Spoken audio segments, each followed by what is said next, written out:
Israel ने Gaza पट्टी में शनिवार की रात को बमबारी में लगातार बढ़ोतरी की। इस दौरान उन्होंने गाजा में इंटरनेट सेवाएं और मोबाइल सर्विस पूरी तरीके से बंद करके लगभग ब्लैक आउट कर दिया। गाजा पट्टी में शनिवार रात होने के बाद लगातार हवाई हमलों के विस्फोटों से शहर का आसमान घंटों तक जगमगाता रहा। गाजा में फलस्तीनी अधिकारियों ने बताया कि इजराइल की तरफ से बमबारी में लगातार मासूमों की जानें जा रही है। वहीं इजराइल हमास जंग में अब तक मौतों का आंकड़ा लगातार बढ़ता जा रहा है। इस जंग में सबसे ज्यादा नुकसान गाजा में रहने वाले फलस्तीनियों का हुआ है। ताजा जानकारी के मुताबिक ये दावा किया जा रहा है कि इजराइल के हवाई हमले में अब तक गाजा में कम से कम 7700 लोगों की मौत हो चुकी है। चौंकाने वाली बात यह है कि गाजा में मरने वालों में 50% संख्या बच्चों की है।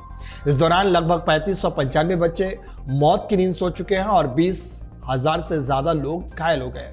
इजराइल में मरने वालों की तादाद गाजा के तुलना में काफी कम है। दावा किया जा रहा है कि इजराइल में अब तक 1405 लोगों की मौत हुई है, जबकि 5431 लोग घायल हो गए। वहीं इजराइल एक तरफ हवाई हमले में बढ़ोतरी कर रहा है, वहीं दूसरी तरफ जंग के दूसरे चरण के मुताबिक गाजा में घुसपैठ शुरू कर दिया है। इस दौरान उन्होंने हमास के कई कमांडरों की मौत को घाट उतार दिया है। एक दिन पहले ही इजरायली हमले में हमास के एयर यूनिट के कमांडर की मौत हो गई। इसके अलावा भारत के प्रधानमंत्री नरेंद्र मोदी ने मिस्र के राष्ट्रपति अब्दुल फतेह अल सीसी से फोन पर इजरायल हमास जंग को लेकर बातचीत की है। वहीं दूसरी ओर इजरायल ने तुर्की से अपने राजनयिक कर्मचारियों को वापस बुला लिया है। इस दौरान इजरायल अपने हमले में किसी भी तरह की कमी नहीं कर रहा है। गाजा में बीते एक हफ्ते में बिजली नहीं है। इसी बीच हमास ने इजरायल को ऑफर देते हुए कहा कि हम सार बंधकों को तभी रिहा करेंगे जब आप सारे फलस्तीनियों को आज़ाद करेंगे। वहीं इजराइल हमास जंग का असर मिडिल ईस्ट के बाकी देशों में भी देखने को मिल रहा है। हाल ही में अमेरिकी राष्ट्रपति जो बाइडेन ने पूर्वी सीरिया में लड़ाकू जेट हमलों का आदेश दिया, जिसमें ईरान के इस्लामिक रिवोल्यूशनरी गार्ड कॉर्प्स द्वारा इस्तेमाल की जाने वाली सुविधाओं को निशाना बनाया गया। इसके बाद ईरान ने 200 हेलीकॉप्टरों से युद्धाभ्यास भी किया। वहीं इजरायली सरकार के अनुसार हमास के किए गए हमले के दौरान इजराइल में 1400 से ज्यादा लोग मारे गए, जिनमें अधिकतम आम नागरिक थे। हमास ने गाजा में कम से कम 229 लोगों को बंदी बना रखा है। इस महीने की शुरुआत में दक्षिणी इजराइल में हमास के हमले के बाद गाजा में भीषण घेराबंदी की गई और वहां भोजन, पानी और दवाएं खत्म हो रही है।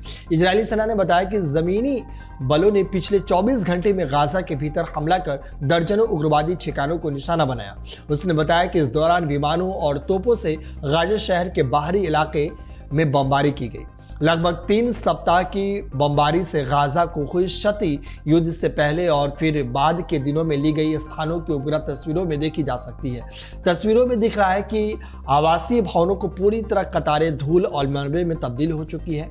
मैक्साल टेक्नोलॉजीज की तस्वीरों के अनुसार गाजा सिटी के अल शती शरणार्थी शिविर के पास समुद्र के किनारे 13 ऊंची इमारतों के एक परिसर को धूल में मिला दिया गया और कुछ ही मकान बच पाए हैं। यानी कि हमास और इजराइल जंग की काफी भयावह तस्वीर थी। अगर आप ये वीडियो YouTube पर देख रहे हैं तो हमारे चैनल को सब्सक्राइब करें और बेल आइकन को दबाना ना भूलें। अगर आप Facebook पर ये वीडियो देख रहे हैं तो हमारे पेज को लाइक करें।